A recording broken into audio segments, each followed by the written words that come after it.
Hello everyone, this is Johannes. And this is Cinema. And you are watching Board Gaming Ramblings. And today we are taking a look at Ankh. This is the third game in the trilogy of mythological games from Eric Lang and Simon Games. The first, of course, being Blood Rage and the second being Rising Sun. Yes. And this is then the third one, which I already said. In this game, you are one of the gods of Egypt. And Egypt is trying to stop having all of these gods because there's way too many gods. And they're trying to be monotheistic and have only one god. And you're trying to be that god, killing all the other gods and make people not remember that they exist, basically, by getting the devotion of the people. The game is an action selection game, so you're going to choose actions from, there's 4 different actions which has their own tracks. You're going to choose one of the actions and move the track one forward. The actions are, you can move around your pieces. You can recruit new pieces to the board. You can get followers depending on which monuments you are adjacent to on the board, and you can get Ankh powers, which is basically a way to get special powers for your player to differentiate the different ways that people play and get powers that make you play differently than other players. Yes. These powers are the same for all people, but they will be different depending on what powers you choose, and all the gods, of course, have a special power themselves. Yes. The action selection track, every time you move the pieces, you will then have to choose another action because you do 2 actions on your turn. You have to choose one of them that is lower on the track. So if you choose the lowest one, you're only going to get 1 action. And also, if the action you choose and you move the piece on the track and ends the track, that's also going to stop your turn. You can then trigger an event, which is basically the timing of the game. So the event tracker is going to move forward. You're going to do a small little event, and then every 4th event in the beginning is going to be a combat event. So there's no combat action in the game. It's just every 4th event is going to be a combat where you do battles on each of the different areas of the board.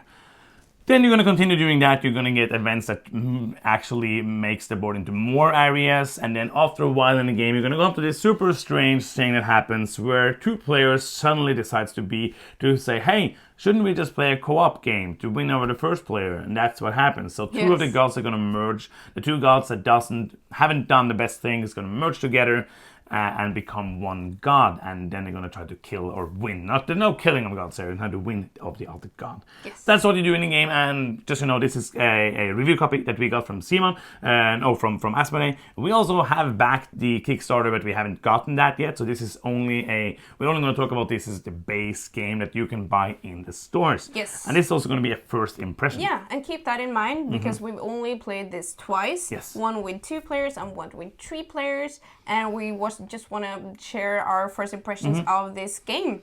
So this is not my kind of game. No. Just to put it out there. This is a miniatures game where you move around pieces and you're trying to have a majority. And that sounds very Euro.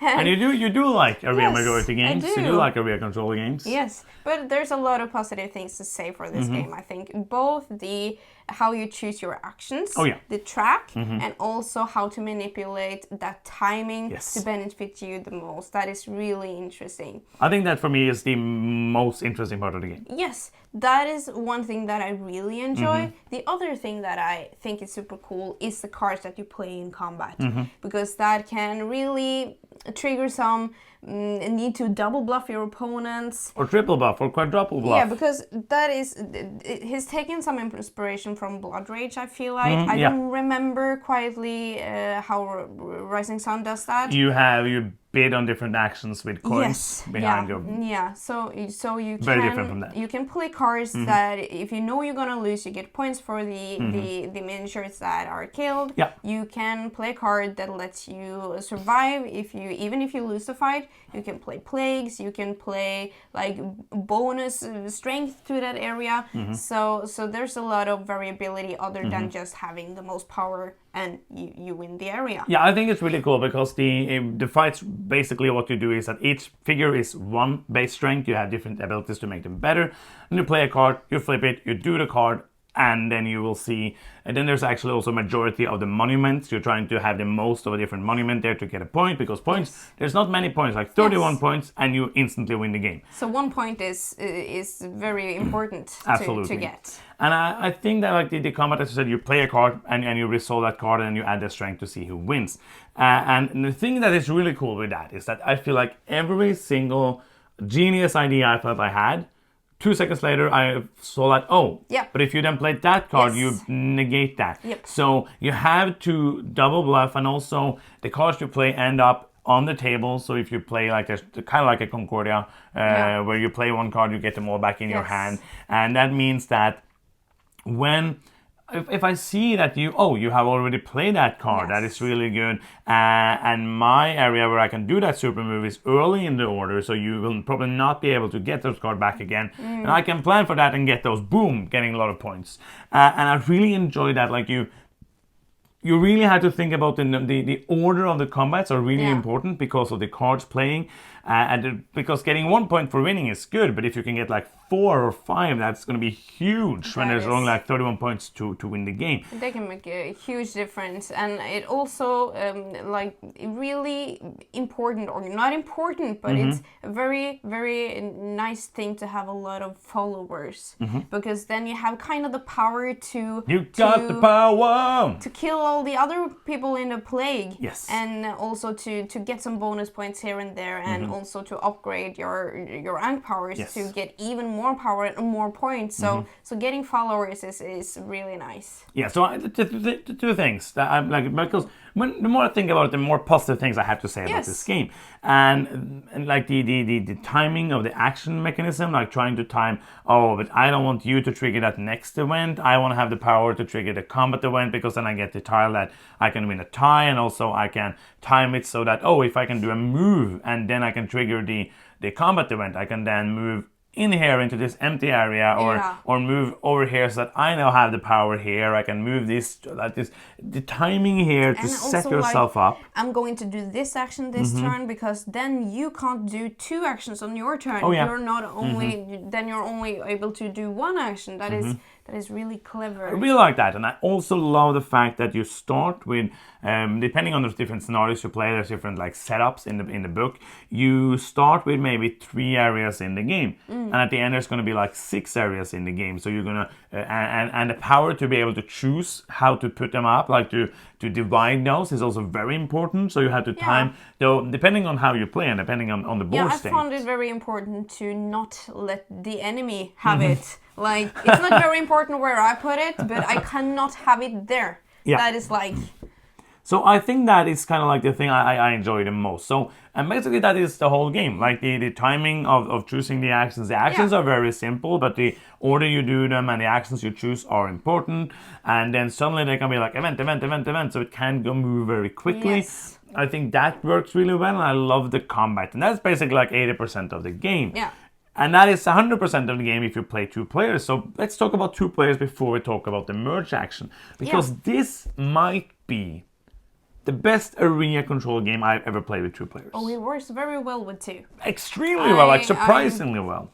I don't miss a third player that are there at all, actually, when we play with 2. There's, I didn't really like miss it. It was more, I had more responsibility as a sole contender to come in and destroy your plans. So being in an area alone, that is kind of the only thing that you have to take more responsibility for yourself. Of course, there's more of the bluffing and double bluffing with more players, because there can be more players in the area combating it. But when we started playing a 2-player game, I was like, this is probably not going to be that interesting. But I heard people said it was good with 2, so I was like, okay, let's give it a go. And it was really good. I was really, really surprised by that. So if you want an area, if you only play 2 players and you want an area control area majority game, I think this might be a very good contestant for that. If you are okay, of course, with direct conflict in games. Yes. Let's talk about the merge mechanism. What do you think about that? That is interesting. That's strange. It's very unusual. Yes. But I thought also that the teams or alliance mechanism in Rising Sun was really weird and interesting as well. Yeah. Where you like basically team up to take on the other ones, and it feels like a forced way of doing that.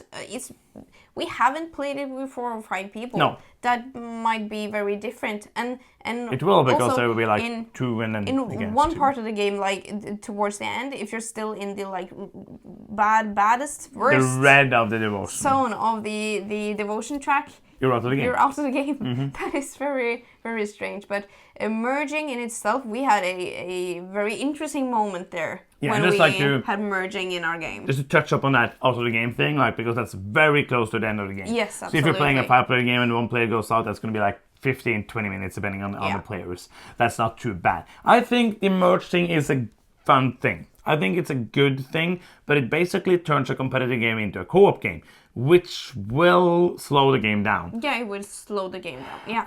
You were the soul god, and we were. And it was so close. I thought I was going to be merged, was very, very and then close, I got one more point, and I was just like, "No, your guys are merging. What happened now?" That was a really cool moment, actually. But the thing that happens is that you have to communicate. When I'm playing by myself, I'm just sitting and thinking and doing my action. But we are two players who should communicate about what action we want to do and everything. You want to try not to be too open about what you want to do.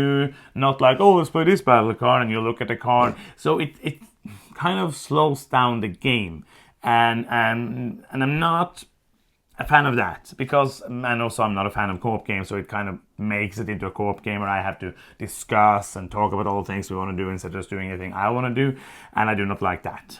Yeah, it's not my favorite part of the game. I imagine they have play tested it with both merging and non-merging and found out that this was the best way to do it. And it's unique, like it's never seen in a game before. I don't know if it would have been better without merging, but I think it's cool that Eric is trying new things, and it works. It just adds a little bit of time and communication that it works otherwise. And also, like, if you're a 3-player game and one player plays horribly, the merge god's not gonna win, because when you merge, you go to the lowest score for the merge gods. So we did actually win as merge gods when we played 3 players, and that was because we were super close. Like, you were like 2 points, I think like 2 or 3 points behind when we got that. But the benefit of merging is that you do one action and the other co-player does one action, and that means that you get more freedom in how you manipulate the action tracks. And that is absolutely true. That is cool. You can do the same action, or you can do actions out of order. So you can do like the third action and then the first action, because you can't do that usually. So there are many things that are good to say and many good things that are weird. But the biggest thing is, do we have fun playing it? Well, this is not my genre. So I have said a lot of fun things now and many positive things now about the game, but I don't want to play it again.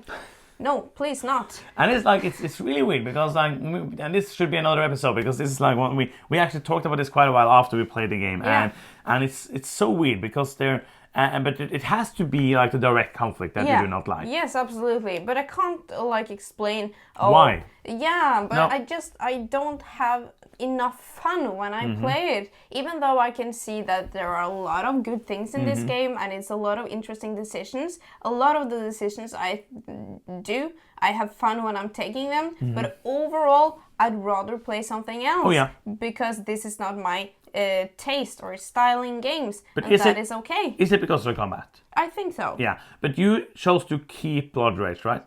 Oh, yeah. So you have come around on that one. Yes, I might do that on this as well, but Rising Sun, I'm still not into. No, but we haven't played that since it came out, so we haven't played that for like 4 or 5 years. So we will see. It's not always logic why I like something or tolerate something in one game, or if I think it's a negative in some other. That is very personal. I just think this is like something. This one thing I think is really interesting, because you're trying to pinpoint.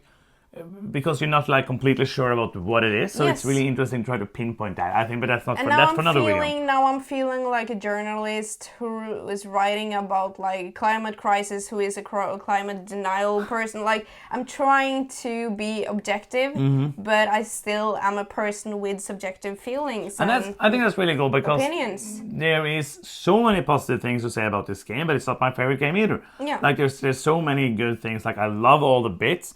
And I do have fun, but I don't have all the fun. Like, it's not all the fun. It's not a canon of fun. It's not a fun canon. It's more like a little party popper. Like, you and it Party comes some, popper of and fun. it comes like I love confetti that. out of it. So you have party popper that's like in the That bottom should range be of on the your fun. rating system. Yeah, so we're gonna give it 4 party poppers and a fun cannon. People are gonna be like, what? Makes no sense.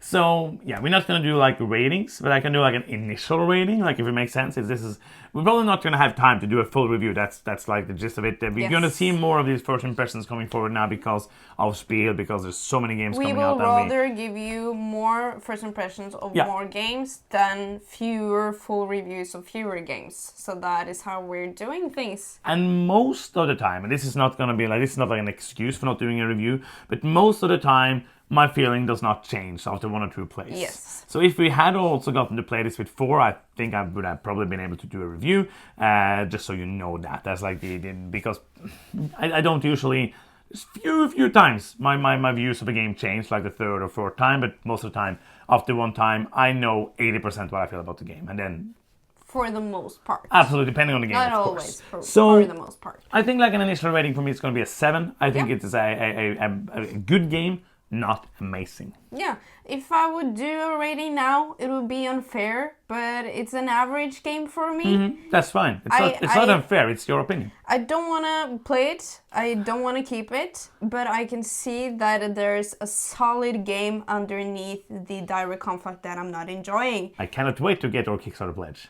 And I and I really enjoyed that in Eric Lang's games in general, that he is very good at mixing direct conflict and Euro stuff. And that is the best of both worlds if you're into that. Yes, so that is our first impression. That is it. That's the end. If you enjoyed this video and you have not subscribed, you can do so by clicking the subscribe button. And that is the end. Thank you so much for watching. I'm Johannes. I'm Cinema. And you've been watching Board Gaming Ramblings, and bye-bye.